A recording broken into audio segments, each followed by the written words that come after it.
Dear students, this is my lecture number 3 of your 12th chemistry, unit number 1. Till now, I have covered the molecular solids in the topic of your classification of crystalline solid. So now in this video lecture, I'll try to finish the topics left for the classification of the solids. Okay, so let's start. The next part we are having is your ionic solids. Okay, as the word indicates here, ionic solids means in this type the constant particles will be in the form of ions, or you can say that the particles will be of ionic in nature, and their ionic nature will be just opposite to each other. Means one ion will be of positive nature and one another ion will be of the negative in nature. For the purpose of illustration and understanding, I have just put one diagram here of this ionic solid. This is the diagram of your NaCl. As you can see that Na, sodium, is positively charged and chlorine is your negatively charged. So the types of solids, okay, in which the constant particles are in the form of ions or are ionic in nature, of the opposite charges they are having, so those solids are known as your ionic solids. And in this case, as it is being written there, they are formed by the three-dimensional arrangement. Means you'll have a particular three-dimensional arrangement, means like a solid, you can see that one, and then you have a cations and the anions. Okay, the positive charge and the negative charge constant particles, as I have told you just now. So bounded by strong Coulombic electrostatic force. This is very important. The force of attraction that binds these constant particles is your electrostatic forces of nature. Okay, so these electrostatic forces are very strong in nature, and then one more important thing is that each ion is surrounded by definite number of opposite charges. Means if you take any ion, like if you take sodium, okay, so sodium will be surrounded by a definite number of chlorines, that we'll see further. Similarly, if you see the chlorine, then chlorine will be surrounded by a definite number of opposite charged sodium ion. Okay, so this is the main, you can say, the definition and explanation of the ionic types of solid. The first thing is that the constant particles are of opposite ionic in nature. Opposite ionic in nature means positive ions and the negative ions. Then they are having the three-dimensional arrangement in which every ion is surrounded by a particular number of opposite charged ions. Okay, these 2-3 points we need to remember. And sometimes questions also comes like in the multiple choice questions that what type of force binds the constant particles in ionic solids. The answer will be Coulombic. Okay, so MCQ can be framed from the points that I have just given to you. Now the characteristics are very simple. They are hard in nature, brittle in nature, and low volatile. Means at the normal temperature and pressure, they do not evaporate, or they can sustain for a longer duration of the time. Melting point is a bit higher in case of ionic solids, and the most important thing is that in the form of solid state they may be poor conductor, but whenever you will dissolve that thing, okay, in a polar solvent like water and all, then they start conducting. Okay, then they become good conductor of electricity. Okay, like if you take the NaCl, so NaCl in a solid form is a bad conductor of electricity, or not too much good conductor of electricity, but when you dissolve the NaCl in the water, then the conductivity of the water increases. Okay, so this is the meaning of that one, they are poor conductor of electricity in solid state, but whenever you dissolve that thing, okay, and dissolve in the water, then the conductivity of these ionic solids come into existence. As I told you that now a very important topic of your ionic solids is the coordination number. Coordination number, sometimes questions come in the multiple choice questions also, that what is what is the coordination number, and in the coordination number mostly defined as the number of ions that surround a particular ions of opposite charge. Like, and in the NaCl we'll see, you can see that in this case, as you can see that in case of sodium chloride, so its coordination number is 6. How? Because sodium is surrounded by 6 chlorine ion, okay, and each chlorine ion is surrounded by 6 sodium ion.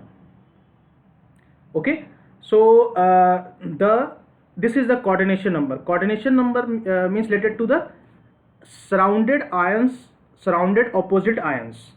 So if you take a simple sodium here, so sodium is surrounded by 6 chlorine ions in this ionic solid structure. So the coordination number of sodium in this NaCl ionic solid is your 6. Similarly, when you see the chlorine, so chlorine is surrounded by 6 sodium ions in this solid state. Hence the coordination number of the complete solid can be taken as a 6 as a whole. Okay, so this is a very also very important part. Sometimes questions comes in the form of multiple choice questions related to this coordination number. Okay, now the next topic is your metallic solids. What are the kind of metallic solids? And the word indicates that in this the constant particles will be of metallic in nature, or you can say the constant particles are metal atoms. See, any topic that we want to understand, we have to understand from the terminologies itself. So metallic solid, the constant particles. Okay, the constant particles are metal atoms. Okay, so this is the case of constant particles are metal atoms here, and in this case, see, the interparticle force are nothing but your metallic bonds. Okay, and these are very good conductor of electricity. I tell you how. See, because every constant particles can contribute one or more than one electrons in the structure. So these electrons are now free to move depending upon the that what you apply. If you apply the electric field, then these electrons will be directed towards a particular direction and they will start moving in the structure and they will conduct electricity. Okay, number of electrons contributed by the metal atoms depends upon the valency, you can say the number of valence electrons in the outermost orbit. So if the number of electron in the outermost orbit is 1, then every metal atom will contribute 1 electron in the metallic solid structure, and if the valence electron is 2, then it will contribute the 2. Okay, so yeah, it is being written also here, each metal atom contributes 1 or more electron towards this sea of mobile electron. Sea of mobile electron means what? See, actually these electrons are the sea of the electrons and they are free to move. So these are the mobile electrons that we have here. Okay, and these free and mobile electrons are responsible. These are responsible. Now how? Because whenever you apply the electric field or the thermal energy, then depending upon the applied field, the electron starts flowing and then they start conducting electricity. Okay, similarly when you supply the heat, so heat is being uniformly distributed over the complete solid metallic solid, and the electrons gain the energy and their movement starts.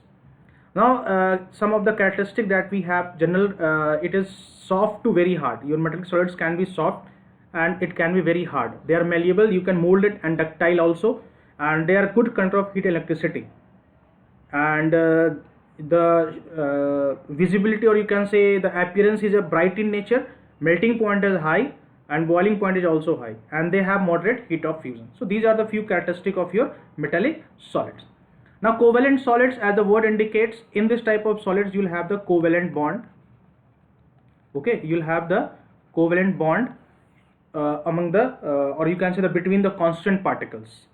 Okay, so covalent bonds are strong in nature and they are directed towards, means the constant particle which will be more electronegative will try to take the electrons towards itself.